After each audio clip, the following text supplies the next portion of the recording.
Good morning, students. In the last class, we had discussed Biot-Savart's law and the application of finding the magnetic field at the center of a current carrying loop or at the axis of a current carrying loop. Today, we'll be discussing Ampere's circuital law. Ampere's circuital law and its correlation with Biot-Savart's law, just like the Gauss law has a correlation with Coulomb's law. Okay. So moving ahead straight away, Ampere's circuital law. First of all, what is the statement? Statement मैं आपको पढ़ के सुनाता हूँ. So Ampere's circuital law states that the line integral of magnetic field B around any closed circuit is equal to mu naught times the total current I threading or passing through this closed circuit. ठीक है, इसको हम समझेंगे कि ये क्या बोला और इसका कोरिलेट करेंगे गॉस लॉ से और what are the similarities and difference, ये भी हम पता करते हैं. तो मैथमेटिकली अगर मैं जो पढ़ा है उसको मैं बताऊं तो वो ये बोलता है कि the line integral of magnetic field around a close loop is equal to the mu naught times the current passing through the close loop, the current inside this close loop, not outside, है ना. Though the magnetic field may be caused due to the current outside the, but यहाँ पे जो line integral है, यहाँ इसके अंदर में जो मैग्नेटिक फील्ड है उसके वो किसके लिए रिस्पॉन्सिबल, उसके लिए रिस्पॉन्सिबल कौन है?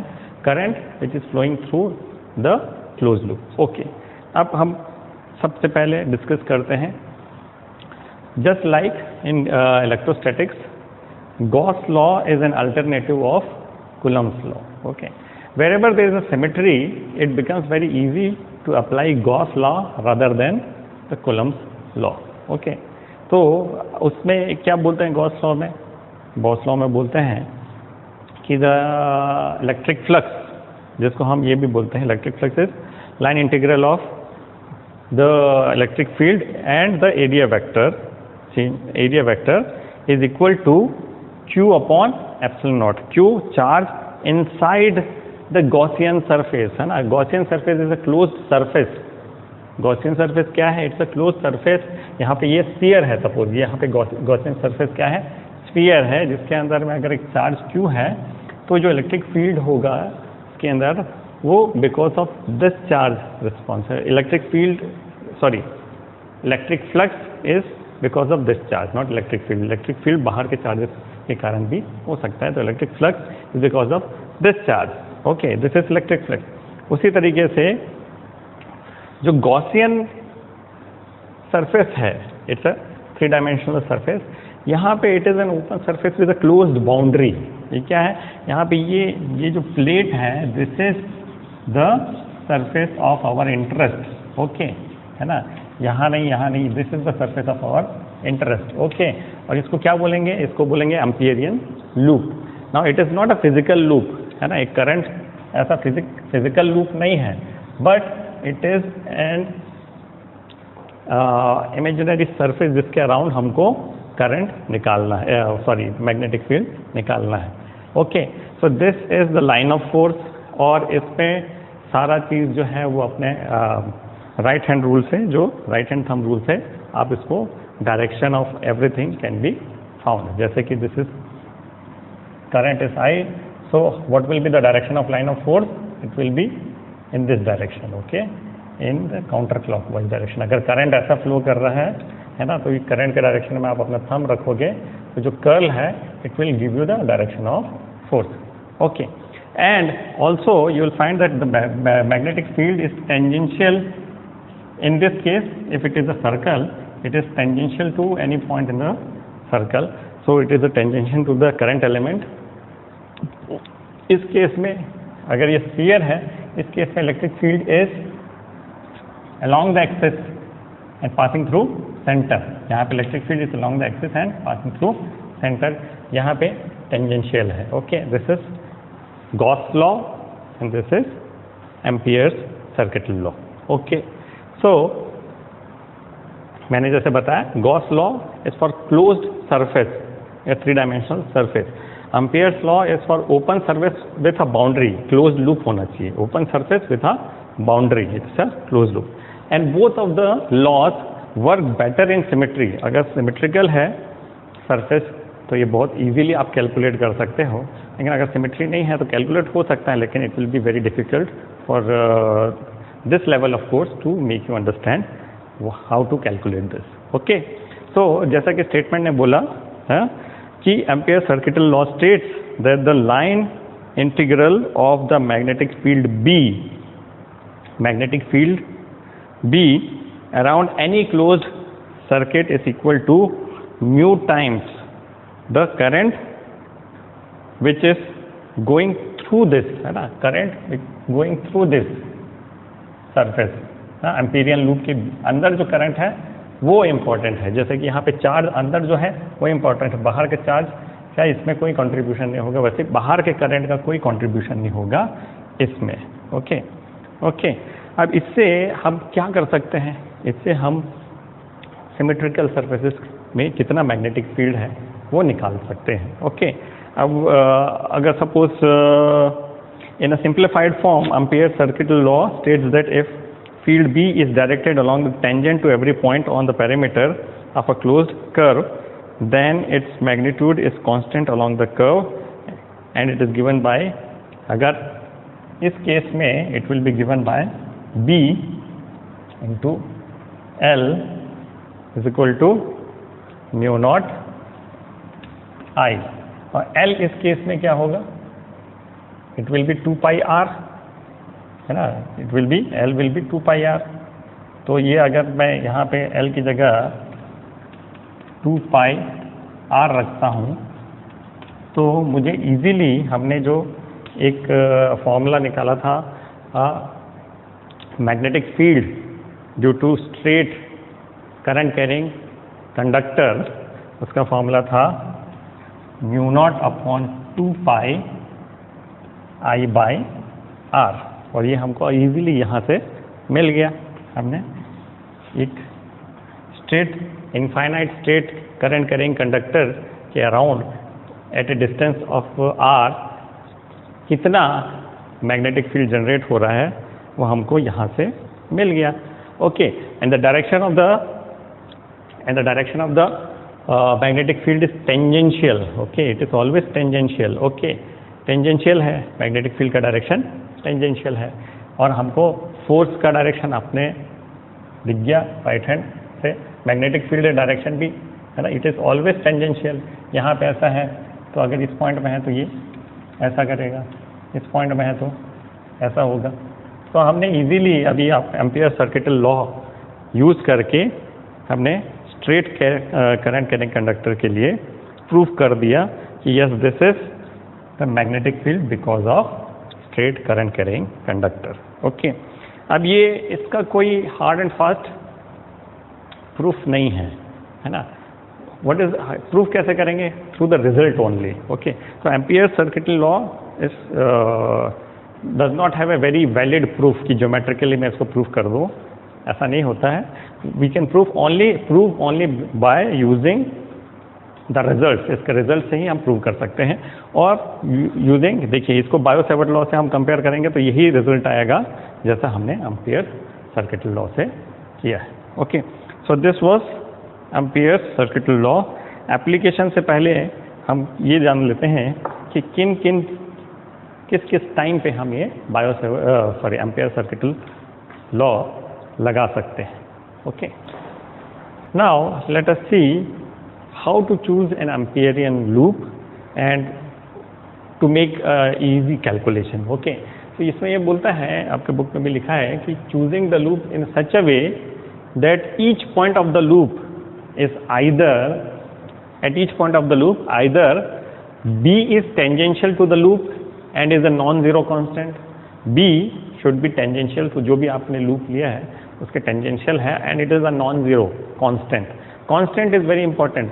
The constant का मतलब है the current flowing through inside the loop should be steady. Varying current होगा तो it will be very difficult for us to find the exact value. Okay, so steady magnetic field यानी steady current होना चाहिए. Okay, so B is tangential to the loop and is a non-zero constant. Is the first case. Second, B may be normal to the loop, जो loop है उसके normal हो, normal यानी it is passing to the centre, यानी current से pass कर रहा हो, ऐसा अगर बी का डायरेक्शन हो, ऐसा भी हो सकता है, तब भी it is easy to calculate the magnetic field because of that. और third, B all together vanishes, है ना। बी वैनिश कब होगा, जब कोई करंट ही फ्लो नहीं हो रहा है से, तो वैनिश हो जाएगा। तो ये 3 स्टेटमेंट हैं, इसको हमेशा आप याद रखिए। Either of this 3 should be true, okay, for easy calculation. Either of the 3, ये ऐसा नहीं कि तीनों ट्रू हो, कोई भी एक इसमें से ट्रू होना चाहिए। तो चलिए इसको हम अप्लाई करते हैं, जैसे कि अभी हमने थोड़ी देर पहले straight infinite current carrying conductor पे लगाते हैं, है ना। तो suppose this is a current carrying conductor, current flow हो रहा है, ऐसे ऊपर जा रहा है, okay okay, and I have chosen this as an amperian loop, okay. Now इस करंट कैरिंग कंडक्टर से it is at a distance से R, तो यहाँ पे एक मैं छोटा करंट एलिमेंट लेता हूँ, एक छोटा सा करंट एलिमेंट लेता हूँ dl। Again its direction will be tangential, the magnetic field जो जनरेट होगा उसका डायरेक्शन क्या होगा, टेंजेंशियल होगा, ओके। तो यहाँ पे मैं बायो सेवर्ट्स लॉ ना लगा के मैं सीधे क्या लगाता हूँ, मैं एम्पेयर सर्किटल लॉ लगाता हूँ। तो यहाँ पे अगर ये dl लेंथ है तो इसके कारण में जो मैग्नेटिक फील्ड जनरेट हो रही है बी, सॉरी, इसमें जो मैग्नेटिक फ्लक्स जनरेट हो रहा है, magnetic field, magnetic flux, that will be B dot dl, okay. Similarly अगर मैं एक यहाँ पे एक एलिमेंट लेता हूँ, दिस विल बी डायरेक्शन और ये dl, ठीक है। तो यहाँ पे भी जो मैग्नेटिक फील्ड जनरेट हो रही है ना, मैग्नेटिक फ्लक्स जनरेट हो रहा है, will be B dot dl। तो अगर मुझे ये पूरे एम्पीरियन लूप में क्या मैग्नेटिक फील्ड जनरेट हो रहा है उसको निकालना है, तो सबको सारे को ऐड करूँगा यानी मैं इसका एक लाइन इंटीग्रल लूँगा, ओके। तो it will be line integral of B dot dl। और हमने जैसे कि एम्पेयर सर्किटल लॉ में लिखा है, it should be mu naught times I. Mu naught is what, permeability of the free space, या जो मीडियम होगा तो म्यू हो जाएगा, लेकिन यहाँ पे mu naught I, okay. Now since B is constant, B तो कांस्टेंट है, तो बी हो जाएगा बाहर और यहाँ पे आ जाएगा line integral of dl equal to mu naught I. Line integral of dl यानी dl सबको ऐड करूंगा तो what is the value, it will be 2 pi r। सबकी जगह पे अगर मैं इंटीग्रेट सबको लेता हूँ तो सबको जोड़ता हूँ तो it will be 2 pi r is equal to mu naught I. So this gives the magnitude of magnetic field as mu naught upon 2 pi I upon R. We have again proved it. Similarly, एक example लेंगे, जब एक conductor है, ये R की value जो है, it is a thick conductor, R की वैल्यू हम उसको चेंज करते हैं, वेरी करते हैं, तब क्या आता है। तो एक आगे एक एग्जाम्पल उसको लेते हैं और उससे हम निकालने की कोशिश करते हैं कि what will be the magnetic field at the various points, okay. So let us take this example from NCERT example 4.8। इसमें ये बोला है कि this is thick conductor, current carrying conductor, okay, and it is carrying a current which is uniformly distributed across the cross section। तो ये जो cross section है ना, इसमें जो करंट फ्लो हो रहा है यूनिफॉर्मली डिस्ट्रीब्यूट हो गया है, ओके। तो करंट ऐसे फ्लो हो रहा है, इस डायरेक्शन में करंट जा रही है, ओके, करंट ऐसे जा रही है। तो अब ये पूछते हैं कि भैया इस पे एट वेरियस पॉइंट्स आपको मैग्नेटिक फील्ड निकालना है। तो एक पॉइंट, पहला पॉइंट एक ये है, अच्छा, this conductor has the area of cross section A and radius of this cross section is A। इसका रेडियस ऑफ क्रॉस सेक्शन क्या है, A है, ओके। अब ये पूछता है कि ये दो पॉइंट है P and Q। P point जो है at a distance r from the axis of conductor है, जो है r at a small r from the axis of conductor, और Q पॉइंट है it is at a distance capital R from the axis of the conductor. अब उसमें हमको magnetic field निकालना है। तो एक पहला काम ये करते हैं कि भाई एक गॉसियन सरफेस हम चूज करते हैं, है ना। एक गॉसियन जो इजी है उसको पहले करते हैं, जो बाहर है कंडक्टर के, यहाँ से हम गॉसियन सरफेस, सॉरी गॉसियन बोल रहा हूँ मैं, सॉरी एम्पीरियन लूप हमको करना है। तो मैं इस पॉइंट का अगर मैं एम्पीरियन लूप करता हूँ तो एक सर्कुलर लूप कंसीडर करता हूँ मैं, ठीक है। एक सर्कुलर लूप मैंने कंसीडर किया, ओके। एक सर्कुलर लूप कंसीडर किया, ठीक, at a distance of capital R, okay.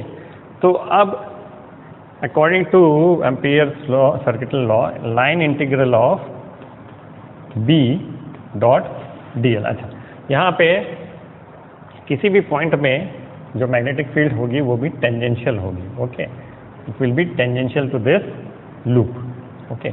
अब किस डायरेक्शन में होगा वो डिपेंड करता है आपका करंट ऐसे फ्लो हो रहा है, तो लाइन ऑफ फोर्स क्या होगा, it will be like this, यानी it will be like anticlockwise, है ना। कैसा है ये, एंटी क्लॉकवाइज। करंट ऐसे फ्लो हो रहा है तो line of force will be anticlockwise, ठीक, ओके। यहाँ पे हमको निकालना है it is equal to mu naught times I. अंदर से, इस लूप के अंदर से कितना करंट जा रहा है, तो पूरा का पूरा करंट जो है इसके अंदर से जा रहा है ना। पूरा का पूरा करंट इसके अंदर से जा रहा है, तो ओके, आपने को ये समझ में आ गया भाई, इसमें ये पूरा आई जा रहा है। तो अगेन बी इंटू, अब इस एम्पीरियल लूप का जो लाइन इंटीग्रल होगा, ये जो एल लेंथ है वो होगा 2 pi capital R is equal to mu naught I. तो यहाँ पे B निकल गया mu naught I upon 2 pi capital R, ठीक है। तो यहाँ पे हम एक चीज़ देख सकते हैं कि B is proportional to 1 upon R, B is inversely proportional to R। जैसे जैसे इसके एक्सिस से आप दूर जाएंगे तो जो मैग्नेटिक फील्ड है वो कम होता जाएगा। तो पहला केस तो इजी था, ओके। अब दूसरा केस हमको यहाँ पे लेना है, गॉसियन सरफेस कहाँ पे लेना है, यहाँ पे लेना है। तो मैं एक बार आपको क्लैरिटी के लिए ये चीज़ जो हमने अभी ड्रॉ की थी उसको हटा देता हूँ।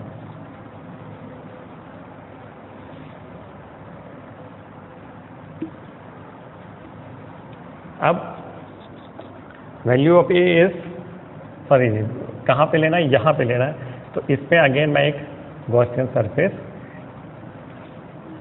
सॉरी फिर गॉसियन बोल रहा हूँ मैं, एम्पीरियन लूप लगाना है। यहाँ पे क्या करना है, एम्पीरियन लूप लगाना है।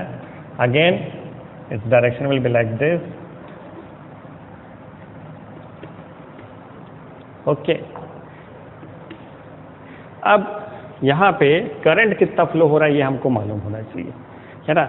अगर पूरे में, पूरे cross area of cross section में आई करंट फ्लो हो रहा है तो इतने एरिया में कितना फ्लो होगा। इसका एरिया ऑफ क्रॉस सेक्शन क्या होगा, एरिया ऑफ क्रॉस सेक्शन होगा pi R square, pi R square, ठीक है। और ये बड़े वाले का क्या है, अब if I is flowing through pi a square, तो इसके अंदर कितना फ्लो हो रहा है, स्मॉल आई लिखता हूं, it will B pi a square upon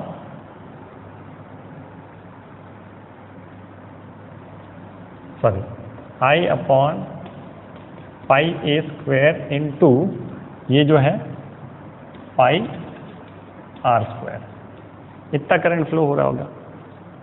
clarity है, अगर पूरे में, पूरे एरिया ऑफ क्रॉस सेक्शन में आई करंट फ्लो हो रहा है तो इतने में क्या होगा, तो पहले तो per unit area of cross section कितना करंट फ्लो हो रहा है, आई अपॉन पाई ए स्क्वायर, है ना। और इस इतने एरिया ऑफ क्रॉस सेक्शन में क्या होता है, उसको मल्टीप्लाई कर दो इससे, तो ये हो गया कितना करंट फ्लो हो रहा है, I R square upon T square,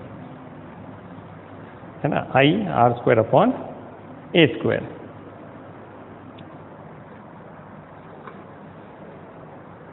तो अब इसमें हम लगा सकते हैं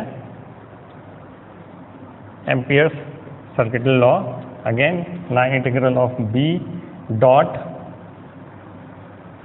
dl is equal to mu naught small I, है ना, दिस इज स्मॉल आई। तो b बाहर, dl यहाँ पे क्या होगा, इसका सरकमफेरेंस जो होगा ये होगा 2 पाई r, क्या होगा 2 pi r is equal to mu naught, I का वैल्यू है r square upon a square. तो ठीक है, इससे हमको b मिल गया म्यू नॉट अपॉन 2 पाई, एक r इधर से कैंसल, तो r अपॉन ए स्क्वायर। यहाँ पे मैग्नेटिक फील्ड क्या है, mu naught upon 2 pi r upon a square, है ना। तो yes, mu naught upon 2 pi r upon a square into I, sorry मैं चीज़ भूल गया, आई, mu naught upon 2 pi r upon a square आई। आई क्या है, पूरे क्रॉस सेक्शन से जितना करंट जा रहा है हमको इतने से निकालना था, तो इसलिए निकाला, तो mu naught upon 2 pi r upon a square into आई। अब अगर मैं ग्राफ बनाना चाहूँ, है ना, अच्छा यहाँ पे आपको एक चीज़ दिख रहा है कि here is here the magnetic field is proportional to the distance r। यहाँ पे क्या मिल रहा है, B is proportional to r। इसका मतलब क्या है, सेंटर से अगर मैं सरफेस की तरफ जाऊंगा तो मैग्नेटिक फील्ड बढ़ते जा रही है। सेंटर से अगर मैं सरफेस की तरफ जा रहा हूँ तो मैग्नेटिक फील्ड बढ़ते जा रही है, और जैसे ही सरफेस ऑफ द कंडक्टर से मैं दूर जाऊंगा तो मैग्नेटिक फील्ड कम होते जाएगी। तो अगर एक ग्राफ बनाना चाहूँ मैं, अगर एक ग्राफ बनाना चाहूँ तो कैसा बनेगा, है ना। अगर